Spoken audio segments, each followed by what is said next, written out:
Welcome to Nursing Prep. Push yourself in nursing preparation with smart way. Practice this quiz on www.thestudyblog.com.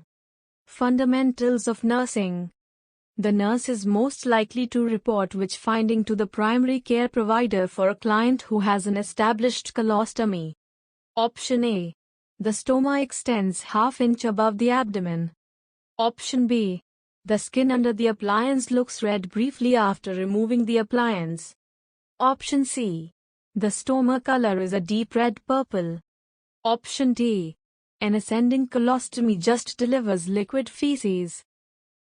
Right answer is Option C. The stoma color is a deep red purple. An established stoma should be dark pink like the color of the buccal mucosa and is slightly raised above the abdomen. The skin under the appliance may remain pink/red for a while after the adhesive is pulled off. Feces from an ascending ostomy are very liquid, less so from a transverse ostomy, and more solid from a descending or sigmoid stoma. Which goal is the most appropriate for clients with diarrhea related to ingestion of an antibiotic for an upper respiratory infection? Option A. The client will wear a medical alert bracelet for antibiotic allergy. Option B. The client will return to his or her previous fecal elimination pattern. Option C. The client verbalizes the need to take an antidiarrheal medication PRN. Option D. The client will increase intake of insoluble fibers such as grains, rice, and cereals. Right answer is Option B.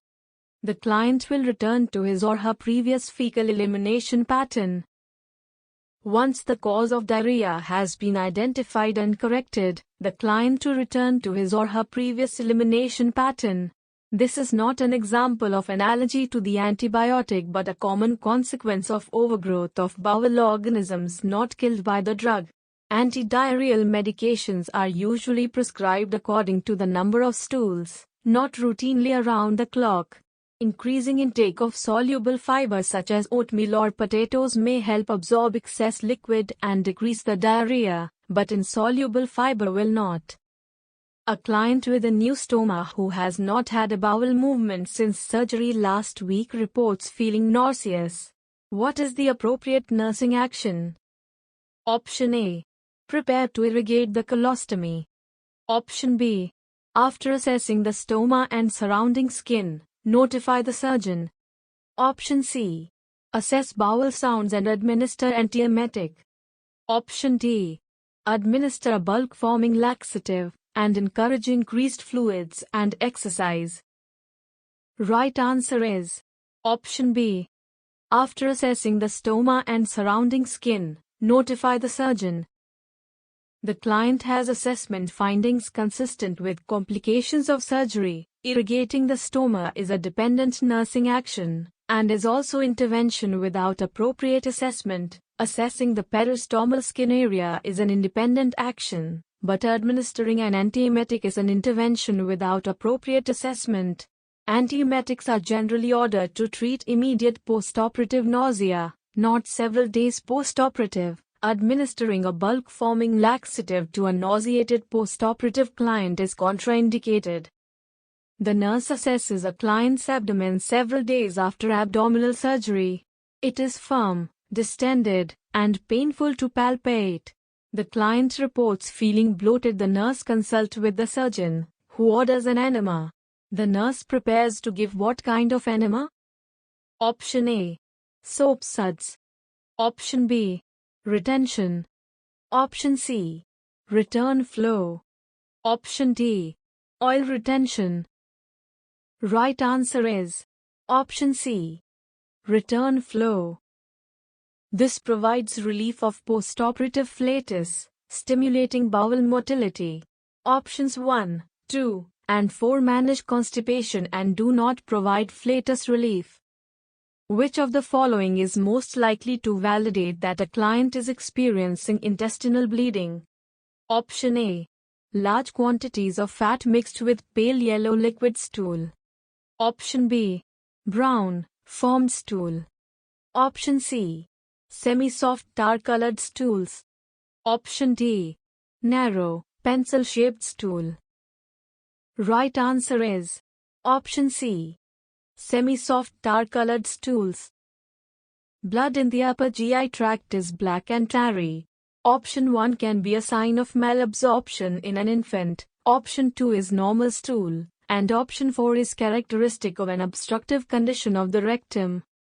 A nurse determines that a fracture bedpan should be used for the patient who: option A, has a spinal cord injury. Option B, is on bed rest. Option C, has dementia. Option D, is obese.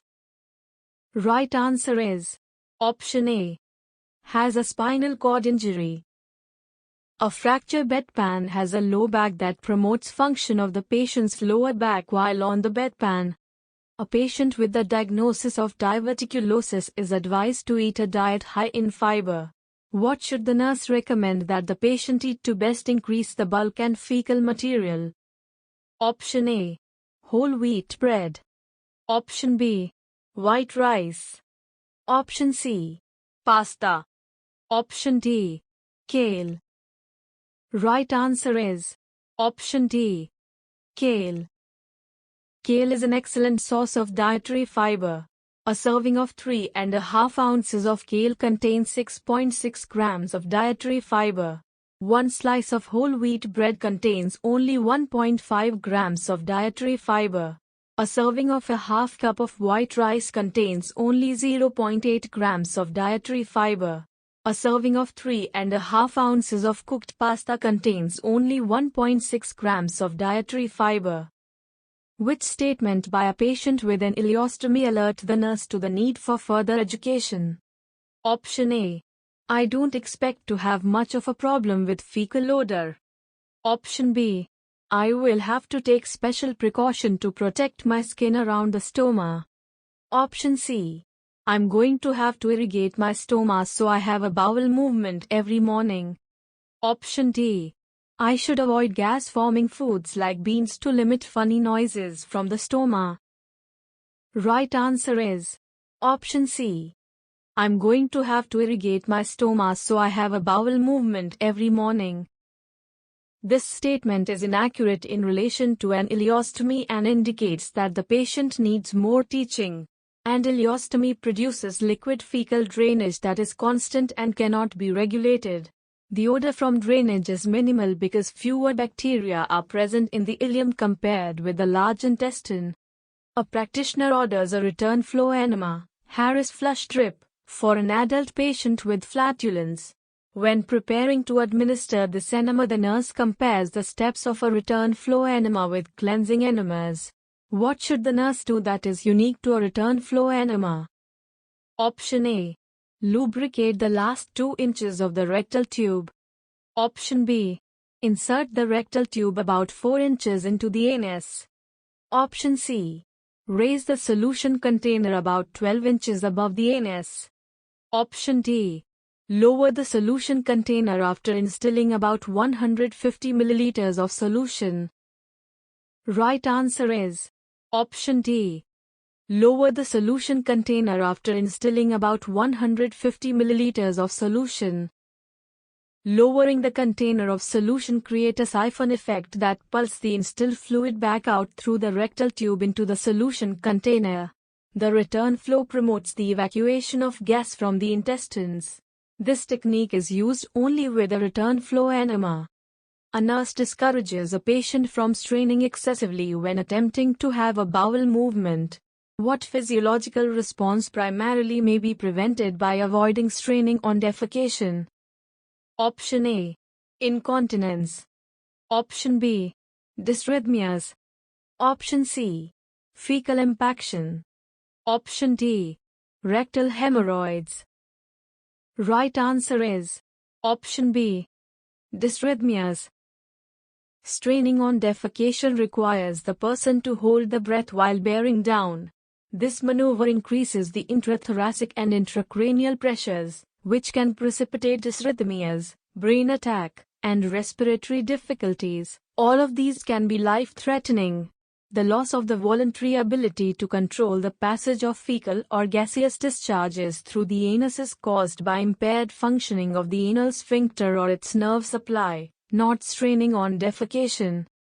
Thanks for watching. You can also practice this quiz on www.thestudyblog.com, link in description box. If you have any doubt, ask in comment section, and you like our video, then do like, comment, share. Subscribe our channel for regular updates.